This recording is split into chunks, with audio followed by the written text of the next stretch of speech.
Kenapa F-16 Indonesia belum di-upgrade menjadi Viper? Pertanyaan ini sering muncul setiap kali publik membahas modernisasi kekuatan udara TNI Angkatan Udara. Apalagi ketika banyak negara memesan F-16 Block 70-72 yang dikenal sebagai F-16 Viper. Muncul rasa penasaran, apakah Indonesia tidak berencana ke arah sana? Indonesia mengoperasikan F-16 melalui 2 tahap pengadaan, yakni program PIS Bimasena 1 dan PIS Bimasena 2. PIS Bimasena 1 menghadirkan F-16 varian A dan B generasi awal pada akhir 1980-an, yang kemudian ditingkatkan melalui program Midlife Update menjadi varian F-16 AM/BM. Sementara itu, PIS Bimasena 2 membawa tambahan F-16CD, ex Angkatan Udara Amerika Serikat yang direvitalisasi dan diserahkan melalui skema Foreign Military Sales. Dengan kombinasi tersebut, armada F-16 TNI Angkatan Udara saat ini sudah berada pada standar yang cukup modern untuk kebutuhan operasional kawasan, meskipun belum mencapai konfigurasi Block 70-72 atau Viper. F-16 Viper sendiri adalah varian terbaru yang diproduksi oleh Lockheed Martin. Versi ini membawa radar AESA AN/APG-83, avionik generasi baru, kokpit full digital, serta peningkatan umur struktur hingga 12.000 jam terbang. Secara teknis, ini bukan sekadar upgrade kecil, tetapi lompatan signifikan dalam kemampuan.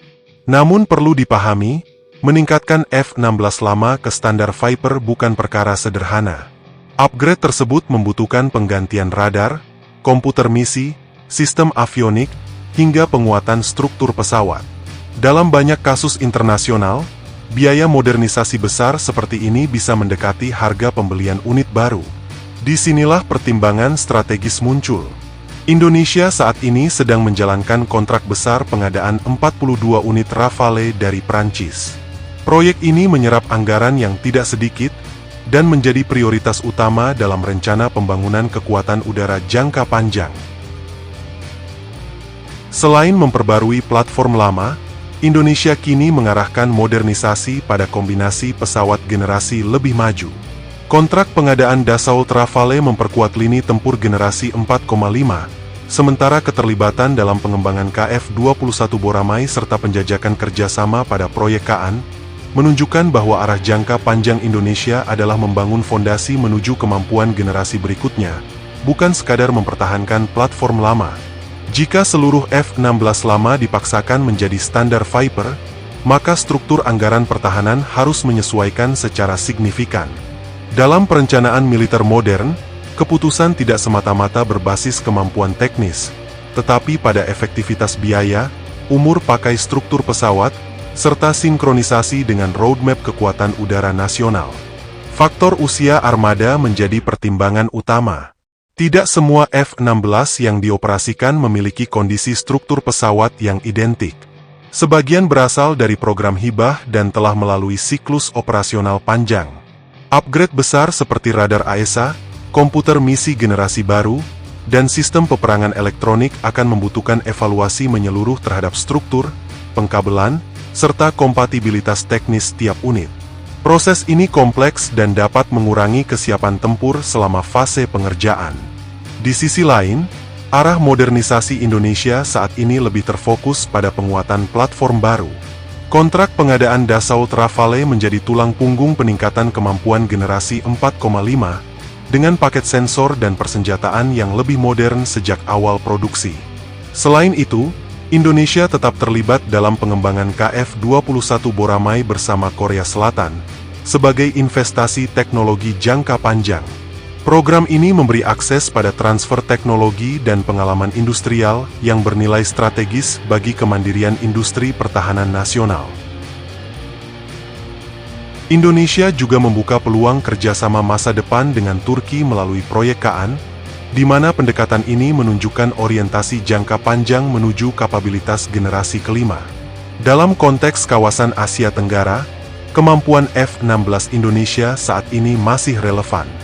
Varian AM dan BM dari pesawat tersebut telah mampu mengoperasikan rudal Beyond Visual Range seperti AIM-120 AMRAAM, serta menjalani program peningkatan avionik sebelumnya yang menjaga daya saingnya dalam berbagai skenario pertahanan udara.